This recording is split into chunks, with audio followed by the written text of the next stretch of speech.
Olá, amigos! Quem fala é o Robson Vaamonde, do site Procedimentos em TI e do projeto Bora para a Prática. Dando continuidade nos vídeos do curso do CCNA versão 7, no último vídeo eu já fiz a configuração do protocolo de roteamento EI-GRP. Nesse vídeo eu vou fazer a configuração do protocolo de roteamento OSPF. Vamos lá? E não deixe de acessar o meu canal no YouTube, Bora para a Prática, e ajude o projeto Bora para a Prática a continuar fazendo vídeos gratuitos para o canal. E todo o material gratuito desse curso está disponível no meu GitHub, github.com/vaamonde. A configuração da topologia utilizando o protocolo OSPF vai ser igual à topologia que eu configurei o protocolo EI-GRP. Vou configurar os roteadores da primeira, segunda e terceira topologia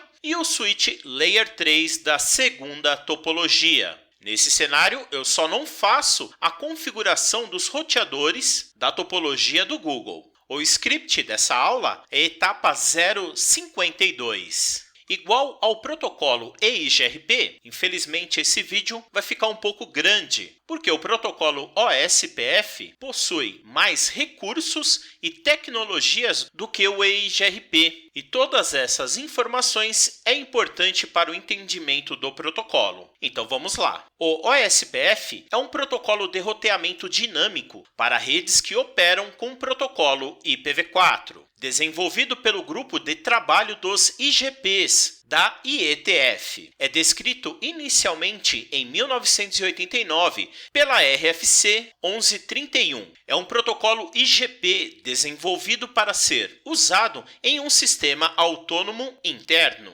O OSPF é um protocolo de roteamento link state. Utiliza o algoritmo SPF para determinar o melhor caminho na topologia do OSPF. Por padrão, o OSPF é sem classe. Tem suporte à sumarização NLRI. Tem suporte a múltiplos processos no mesmo equipamento. A identificação do processo é localmente significativa e também utiliza uma interface como identificação do roteador. O OSPF trabalha com áreas, sendo a área 0 a padrão. Possui distância administrativa de 110. Utiliza métrica baseada no custo da largura de banda da interface. Utiliza o seu próprio protocolo de transporte IP 89. Utiliza as redes Multicast 224.0.0.5 e a ponto .6 para o envio e recebimento dos hellos. Possui suporte para autenticação utilizando texto plano ou MD5. Utiliza a fórmula para o cálculo da métrica do custo do melhor caminho de referência da largura de banda dividido pela largura de banda da interface. Observação importante: é recomendado alterar os valores de custo padrão do protocolo OSPF, pois interfaces de 100 megabits por segundo têm o mesmo valor de custo padrão de uma interface de 1000, 10.000 ou 40.000 megabits por segundo ou superior. É recomendado que o valor da referência de largura de banda seja igual ou superior à maior largura de banda da sua rede. Por exemplo, link de backbone de 10 gigabits por segundo, valor de referência de 10.000 megabits, ou superior, como por exemplo 20.000. Observação importante: a métrica do protocolo SPF possui apenas 16 bits, fornecendo um valor máximo de custo por link de 65.535. Links com cálculo de métrica superior a 65.535, por exemplo, link serial de 56 kbps, terá um custo de 178.571. Como isso não é possível, o SPF utiliza o valor máximo do link para 65.535 para todas as interfaces que o valor for superior a 65.535. As áreas do OSPF adicionam o recurso de hierarquia e escalabilidade da rede. Cada área do OSPF é uma LSA. todas as áreas do domínio do SPF precisam ser contíguas. A área 0 é usada para sumarizar informações entre áreas. Todo o tráfego entre áreas precisa passar pela área 0. Outras áreas, sem ser a área 0, são chamadas de área sem backbone. O OSPF possui os seguintes tipos de áreas: área padrão, área stub, área totalmente stub e área não tão stub. O OSPF possui os tipos de roteadores: roteador de backbone, roteador interno, roteador de borda de área e roteador de fronteira de sistema autônomo. O OSPF trabalha com os tempos de reload de 10 segundos e 4 vezes o valor do reload timer para o dead timer, que por padrão é 40 segundos. O OSPF trabalha com o estado da adjacência das vizinhanças, de desligado, tentando, iniciando, duas maneiras, antes de começar, trocando, carregando e totalmente completo. O OSPF trabalha com eleições de roteadores, que são roteador designado backup e outro roteador designado. O OSPF escolhe os roteadores DR e BDR da seguinte forma: primeiro, roteador com maior valor de prioridade. Segundo, se a identificação da prioridade for igual para todos os roteadores da topologia, será utilizado o maior valor de identificação do roteador. Terceiro, se não existir uma interface de loopback configurada, será utilizado o maior valor de endereço IP configurado em uma interface física do roteador ou switch layer 3 da topologia. O OSPF trabalha com as LSAs tipo 1, link do roteador, tipo 2, link da rede, tipo 3, resumo da rede, tipo 4, resumo do ASBR, tipo 5, link externo e tipo 7, link externo NSSA. O OSPF trabalha com os tipos de rede: broadcast, rede de múltiplo acesso sem transmissão, rede ponto a ponto, rede ponto para multiponto, rede do tipo ponto para multiponto NBMA e loopback. Nesse vídeo eu vou dividir as configurações em 4 etapas. Primeira etapa, vou fazer a configuração do roteador 2911 da terceira topologia. Igual ao protocolo EIGRP, vou fazer a configuração da interface de loopback, a sua descrição e uma observação importante: o endereço da loopback será utilizado no processo de eleição do protocolo OSPF. Nesse caso, vou configurar o endereço IP 172.16.0.4 com uma máscara de rede /32. Próxima etapa, vou fazer a configuração do processo local do protocolo OSPF. Dica: a configuração do processo local do OSPF é localmente significativo no roteador ou no switch Layer 3. Observação: diferente do protocolo EIGRP, o número do processo do OSPF pode ser diferente em cada roteador ou switch Layer 3 da topologia, mas é recomendado ser igual para facilitar a análise de erros e principalmente facilitar a administração do protocolo localmente. A quantidade de números de identificação dos processos locais do OSPF vai de 1 até 65.535 no Cisco Packet Tracer. Nesse caso, vou usar o comando router OSPF e vou criar um processo local de número 10. Próxima etapa, vou configurar a identificação do roteador no processo do OSPF. Dica: essa opção configura o recurso de Router ID, que será utilizado na eleição e também para formar adjacência entre os vizinhos do domínio do OSPF.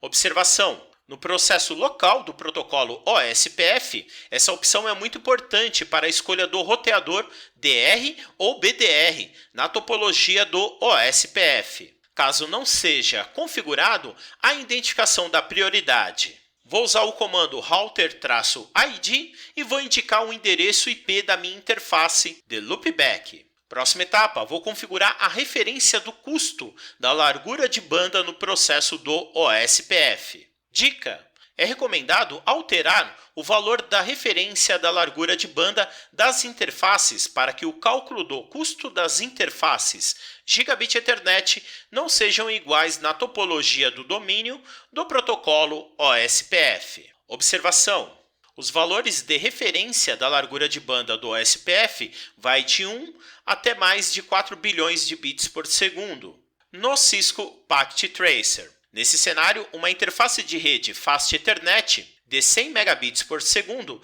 terá um custo de 100. Já uma interface Gigabit Ethernet de 1000 megabits por segundo terá um custo de 10. E uma interface Gigabit Ethernet de 10.000 megabits por segundo terá um custo de 1. Observação importante: o valor de referência da largura de banda deve ser igual em todos os roteadores ou switch layer 3 da topologia do domínio do protocolo OSPF. Para isso eu vou usar o comando de referência da largura de banda e vou mudar o custo para 1000. Próxima etapa, vou configurar a redistribuição de rotas estática no processo do OSPF. Dica: essa opção redistribui no processo do OSPF as rotas estática aprendida pelo roteador 2911. Observação: as rotas estática e padrão aprendidas pelo roteador 2911, que está conectado na internet, serão adicionadas no processo local do protocolo OSPF e redistribuída para todos os roteadores da topologia. Observação importante: por padrão, o OSPF só redistribui rotas estáticas classe cheia. Para redistribuir rotas estáticas classless, é necessário utilizar a opção de subnets. Nesse caso, vou usar o comando para redistribuir rotas estáticas, pegando todas as subredes. Próxima etapa, vou configurar a origem da rota padrão para os outros roteadores no processo do OSPF. Dica: essa opção possibilita informar no processo local do OSPF que esse roteador possui a rota padrão. Observação: igual ao protocolo RIP versão 2, o roteador de borda com a internet que possui a rota padrão será anunciado no processo do protocolo do OSPF. Essa rota será propagada para todos os roteadores ou switch layer 3 do domínio do OSPF na área normal. O OSPF, por padrão, não gera uma rota padrão para o domínio do OSPF. Para isso, vou usar o comando de origem das informações padrão no processo local. Próxima etapa, vou configurar as interfaces passivas no processo do OSPF. Dica: essa opção configura as interfaces que não enviarão mensagens de hellos para formar adjacência. Observação: diferente dos protocolos RIP versão 2 e o EIGRP, uma interface passiva do OSPF não participará do domínio do OSPF para formar adjacência ou enviará atualizações de roteamento. No entanto, a interface é anunciada como parte da rede de roteamento do domínio do protocolo OSPF. Observação importante: existe o comando de interface passiva padrão, que coloca todas as interfaces em modo passivo. Para declarar as interfaces não passivas, você utiliza o mesmo comando, só que no início com a opção No. Esse recurso também está disponível no protocolo EIGRP para facilitar a administração. Então vou habilitar que todas as interfaces do meu roteador são interfaces passivas. E depois eu vou dizer que a minha interface Gigabit Ethernet 0/0/0.999 não é uma interface passiva. Próxima etapa, vou configurar o envio dos logs detalhados das mudanças da adjacência no processo do OSPF. Dica: essa opção habilita o recurso do envio dos logs detalhados da adjacência do OSPF para o syslog. Observação: essa opção está habilitada por padrão no protocolo OSPF, somente a opção simples, não detalhada. Caso você não esteja utilizando o syslog, as mensagens detalhadas serão armazenadas no buffer local do roteador ou switch layer 3 da topologia. Esse recurso é importante para análise de erros e falhas de segurança do protocolo OSPF. Para essa configuração, vou habilitar os logs de mudança da adjacência do modo detalhado. Próxima etapa, vou declarar as redes fisicamente conectadas no roteador 2911 na área 0, no processo do OSPF. Dica: configurando todas as redes fisicamente conectadas no roteador que serão anunciadas no domínio do OSPF. Observação: a quantidade de áreas no Cisco Packet Tracer é de 0 até mais de 4 bilhões, sendo a área 0 obrigatória. Observação importante: diferente do protocolo EIGRP, no OSPF, depois das configurações da máscara Coringa, indicamos em qual área a rede pertence para ser declarada no processo local do protocolo OSPF. Nesse cenário, vou usar o comando de redes e vou declarar todas as redes configuradas nesse roteador, que é as redes 192.168.10, 20, 30, 40, 50, 99, a rede 100 e a rede da WAN, configurando a sua máscara Coringa e no final indicando que todas essas redes pertencem à área 0. Próxima etapa, vou fazer a configuração da vizinhança estática no processo do OSPF. Dica: essa opção funciona igual ao protocolo EIGRP, desativando o multicast e habilitando o unicast na vizinhança para formar a adjacência, usado principalmente em redes NB-MA. Observação: diferente do protocolo EIGRP, no protocolo OSPF não é necessário informar a interface que o vizinho está conectado diretamente. Somente o endereço IPv4 da vizinhança, que faz parte da subrede configurada na interface.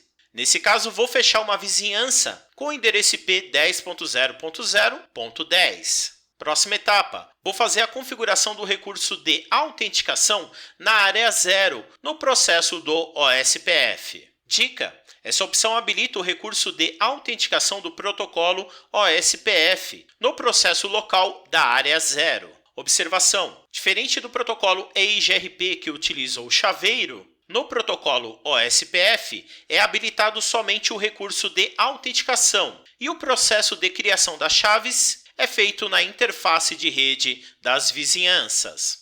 Para isso, vou habilitar o recurso de autenticação na área 0 com o recurso de troca de mensagens e vou sair da configuração. Próxima etapa, vou fazer a configuração da interface de vizinhança do protocolo OSPF. No nosso caso, a interface é Gigabit Ethernet 0/0/0.999. Primeiro, vou configurar as mensagens resumidas de autenticação do protocolo OSPF. Dica: essa opção habilita o recurso de resumo de mensagens de autenticação do protocolo OSPF. Observação: nessa configuração, indicamos que essa interface vai utilizar o recurso de autenticação para formar adjacência entre as vizinhanças. Para isso, eu vou utilizar o comando IPOSPF com os recursos de autenticação e vou indicar que vou trabalhar com mensagens resumidas para a troca das chaves. Próxima etapa, vou configurar a chave de autenticação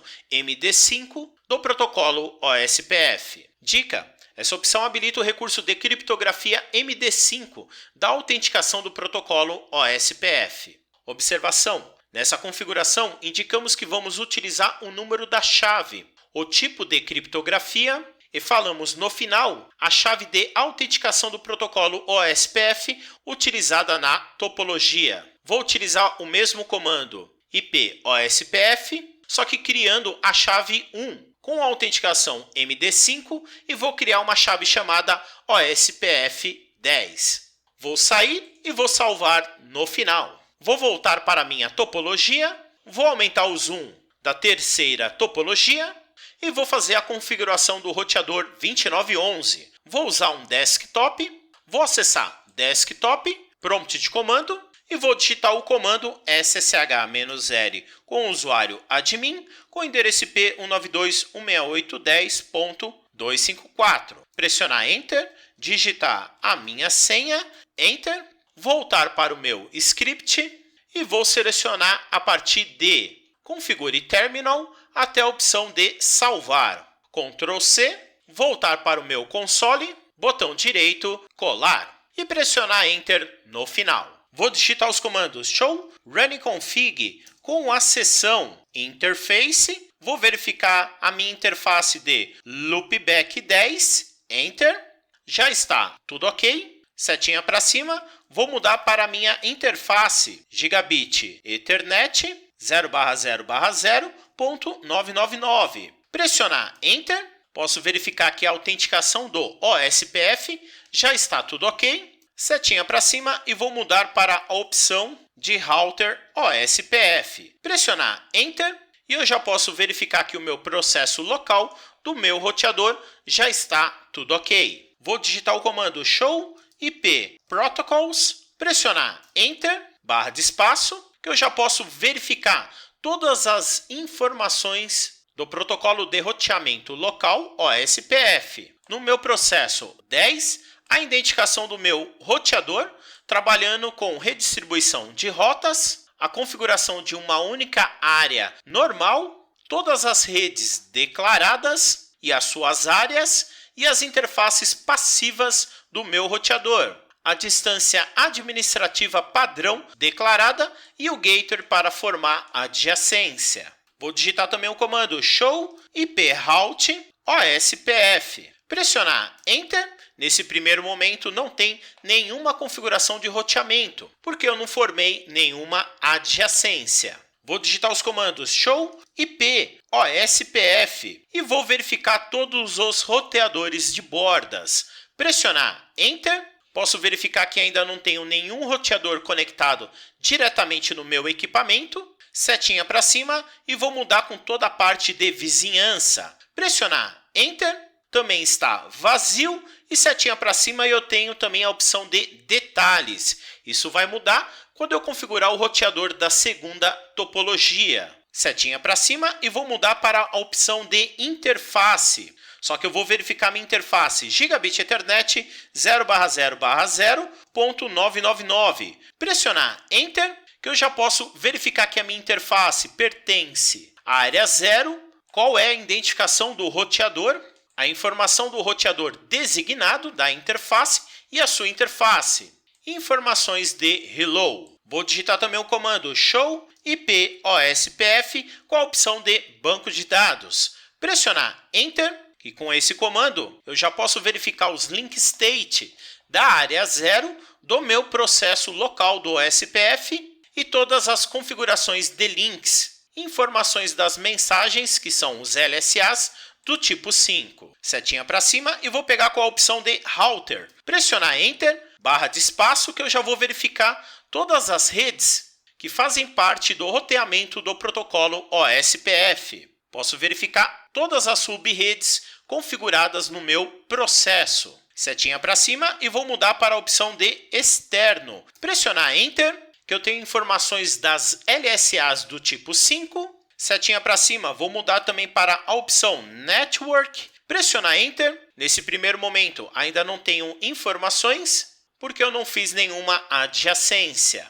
E setinha para cima, vou mudar para a opção de sumário e pressionar Enter, que também eu não tenho ainda nenhuma informação. Vou digitar o comando exit, vou fechar e vou fechar. E vou voltar para o meu script. Segunda etapa, vou fazer a configuração do roteador 1941.2 da segunda topologia. O processo de configuração da loopback é o mesmo. A configuração do processo local segue as mesmas configurações, tomando muito cuidado que eu estou fazendo uma adjacência utilizando o unicast com o meu roteador. Vou fazer as configurações de autenticação em todas as interfaces da área 0, tomando apenas um cuidado na interface Gigabit Ethernet 0/0. Observação: a porta Gigabit Ethernet 0/0 do roteador 1941.2 está conectada na porta Fast Ethernet 0/24 do switch Layer 3, que tem uma largura de banda de 100 megabits por segundo. Nesse cenário, é recomendado alterar o valor do custo da largura de banda da interface manualmente. Para isso, vou usar o comando IP OSPF e vou indicar que o custo dessa interface é de 100 e vou salvar no final. Vou voltar para a minha topologia e vou acessar e vou configurar o meu roteador da segunda topologia. Nesse cenário, eu não vou conseguir se autenticar utilizando um desktop, porque eu não tenho rotas declaradas. Vou utilizar um cabo console para fazer a configuração do meu roteador. Na porta console, vou acessar o desktop,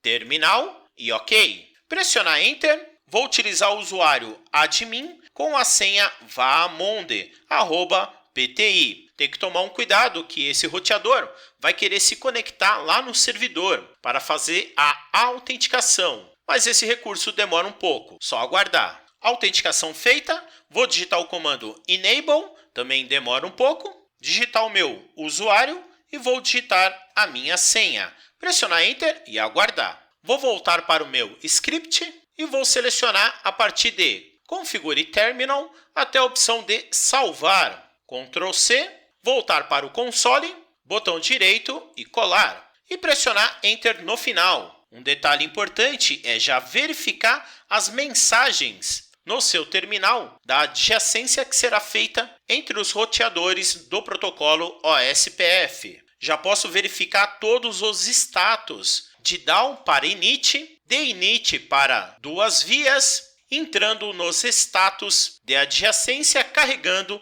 e totalmente carregado do protocolo OSPF. Nesse roteador, vou digitar o comando show IP protocols. Pressionar Enter, que eu já posso verificar todas as configurações do protocolo OSPF, principalmente a identificação do roteador, todas as redes declaradas na área 0, interface passiva e todos os gateways disponíveis nesse equipamento. Vou digitar o comando show IP route OSPF na área 0 do processo local 10. Pressionar Enter e eu já posso verificar com a letra O no início que a rede 192.168.10.20.30.40.50.99 e 100 foi apreendida pelo protocolo OSPF por causa do seu AD 110 e o seu custo para atingir a rede de 20. Outra rede muito importante é a rede padrão, com a letra O, com asterisco, e a letra E e o número 2. Posso verificar que ele já aprendeu uma rota padrão utilizando o protocolo OSPF para o acesso à internet. Vou digitar também os comandos show IP OSPF com a opção de bordas de roteadores, pressionar Enter e eu já posso verificar que eu tenho uma conexão com o roteador. Nesse cenário, com a opção I, que está configurado entre áreas de roteamento. Setinha para cima, vou verificar qual é as minhas vizinhanças.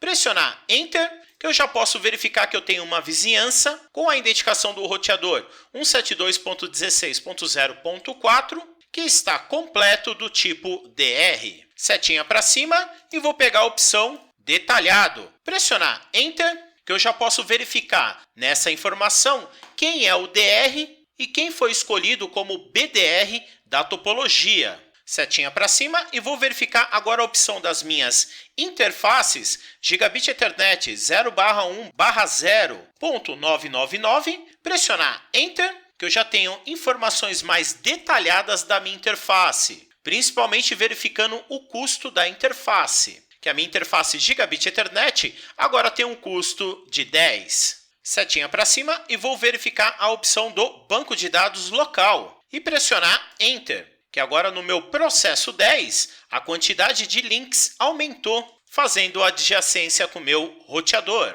Setinha para cima e vou usar a opção de Router. Pressionar Enter, já posso verificar as informações de LSA e todas as redes que o roteador já aprendeu, e principalmente verificando a sua métrica. Setinha para cima e vou verificar toda a parte externa do protocolo OSPF, que eu já posso verificar informações do tipo 5 e identificação do roteador anunciado. Setinha para cima, vou mudar para a opção de Network, pressionar Enter, que eu já posso verificar todas as identificações de redes que fez adjacência. Setinha para cima, a parte sumária do banco de dados. Nesse comando não é mostrado informações. E nesse roteador vou fazer um teste para verificar se ele está pingando a rede do Google com o comando ping 8.8.8 e pressionar Enter. Já posso verificar que eu estou tendo acesso à rede do Google. Vou digitar o comando exit e vou fechar.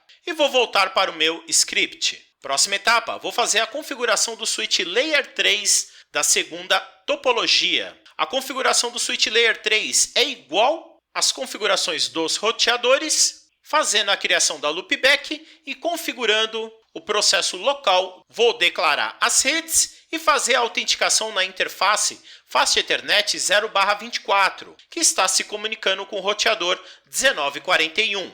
Vou voltar para a topologia. No meu desktop, vou acessar o prompt de comando e vou digitar o comando ssh-r, meu usuário PTI, com endereço IP 192.168.3.254. Pressionar Enter, digitar a minha senha, digitar o comando enable, meu usuário PTI, com a minha senha PTI. E vou voltar para o meu script. Vou selecionar a partir de Configure Terminal até a opção de salvar. Ctrl C, voltar para o console, botão direito e colar. E pressionar Enter no final. Vou digitar os comandos show e prout com a opção OSPF no processo local 10. Pressionar Enter, que eu já posso verificar que o meu switch Layer 3 já aprendeu todas as rotas utilizando o protocolo OSPF e principalmente a rota padrão. Vou digitar, por exemplo, o comando ping com o endereço IP do Google. Pressionar Enter e eu já posso verificar que o meu switch Layer 3 já está pingando o endereço do Google. Vou digitar o comando exit e no meu desktop vou pingar o endereço IP do Google. Pressionar Enter. Os primeiros pacotes são perdidos e eu já estou tendo comunicação com a rede do Google. Vou digitar o comando exit e vou fechar. E vou voltar para o meu script. Para finalizar, vou fazer a configuração do roteador 1941.1 da primeira topologia. O procedimento é igual, o único detalhe é que eu tenho duas interfaces, Gigabit Ethernet e a interface serial para fazer a autenticação. Vou voltar para a minha topologia, vou aumentar o zoom da primeira topologia e vou utilizar um desktop da primeira topologia. Vou acessar desktop, prompt de comando e vou digitar o comando ssh-r com o usuário admin com endereço IP 192.168.1.254. Pressionar Enter, digitar a minha senha, pressionar Enter, voltar para o meu script e vou selecionar a partir de Configure Terminal até a opção de salvar. Ctrl C, voltar para o terminal, botão direito e colar. E pressionar Enter no final para salvar. Vou digitar o comando show e prout com a opção OSPF no processo local 10. Pressionar Enter, que eu já posso verificar que ele aprendeu todas as redes. Nesse roteador, vou digitar o comando ping e o endereço IP do Google. E pressionar Enter. Já está tudo ok. Próxima etapa, vou digitar o comando traceroute e vou indicar o endereço IP do Google. Pressionar Enter, que eu já posso verificar todos os saltos necessários para atingir a rede do Google. Vou digitar o comando exit. Do meu desktop, vou tentar pingar a rede do Google. Pressionar Enter. Já estou tendo comunicação na rede do Google. Vou digitar o comando tracet. E vou verificar quantos saltos são necessários para chegar na rede do Google. Nesse caso, eu saltei 5 vezes. Vou digitar o comando exit, vou abrir um navegador e vou digitar o endereço IP do Google e pressionar Enter, que eu já tenho acesso ao site do Google configurado no servidor HTTP. Vou fechar e vou fechar. Vou diminuir o zoom. E agora toda a nossa topologia, todos os dispositivos finais, agora tem conectividade total utilizando o protocolo OSPF. Pessoal, espero que vocês tenham gostado dessa videoaula e não esqueça do meu lema, bora para a prática. Sucesso sempre! Abraço!